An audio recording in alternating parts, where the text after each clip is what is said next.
The man behind me hasn't been able to breathe on his own since 1952. But that hasn't stopped him from living a great life. Keep watching. You'll see what I mean. Hello. My name is Paul Alexander, but they call me the man of the iron lung. Paul spends almost every moment of his day in an iron lung, which is the only thing that's keeping him alive.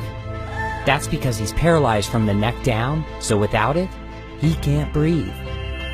The machine helps him breathe by using negative pressure to take air into his lungs. This is the full story of Paul. It all started when Paul caught the polio virus when he was just 6 years old, during one of the worst polio outbreaks in history. A time which feels all too familiar with today's coronavirus pandemic. People were wearing masks, offices, schools, and most of the world was shut down. What did it feel like when you first got polio? Well, I started feeling ill and plain. I went inside to get Mom, and she turned and looked at me, and she said, "Oh my God, not my son." Over the next 5 days, I lost everything. The ability to move, my legs would not hold me up, and then I couldn't breathe.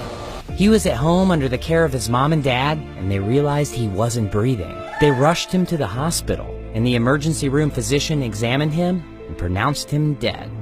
Sometime later, another doctor came through and picked me up, according to my mother, and ran upstairs with me, performed a tracheotomy, and put me in the iron lung.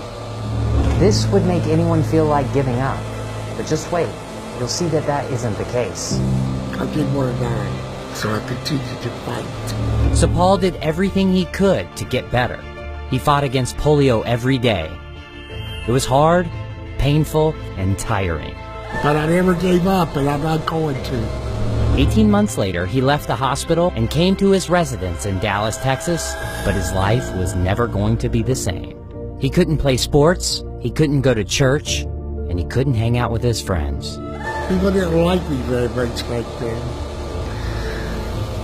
I felt like they were uncomfortable around me. What did you do all day? Oh, the same thing everybody else does.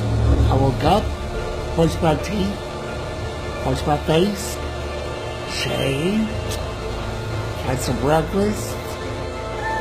Well, I just needed a little bit of help, too. Then what would you do all day?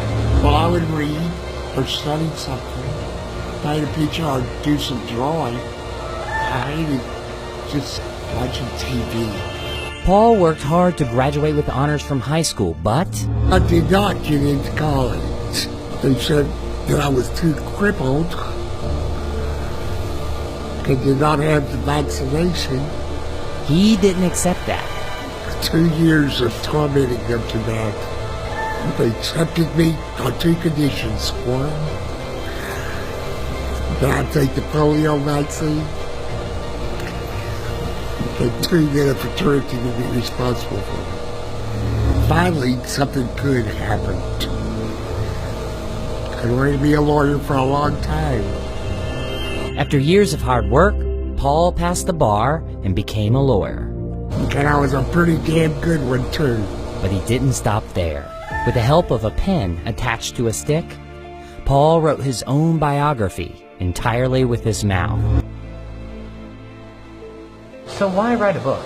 To inspire thousands of people just like you. No matter where you're from, or what your past is, or the challenges that you could be facing. You can truly do anything. You just have to set your mind to it and work hard. Paul, what's your dream? To not let polio defeat me, but to defeat polio. Therefore, I wanted to accomplish the things I was told I couldn't accomplish, and to achieve the dreams I dreamed. Paul may have an iron lung, but he has a golden soul and a diamond heart. My story is an example of why your past, or even disability, does not have to define your future.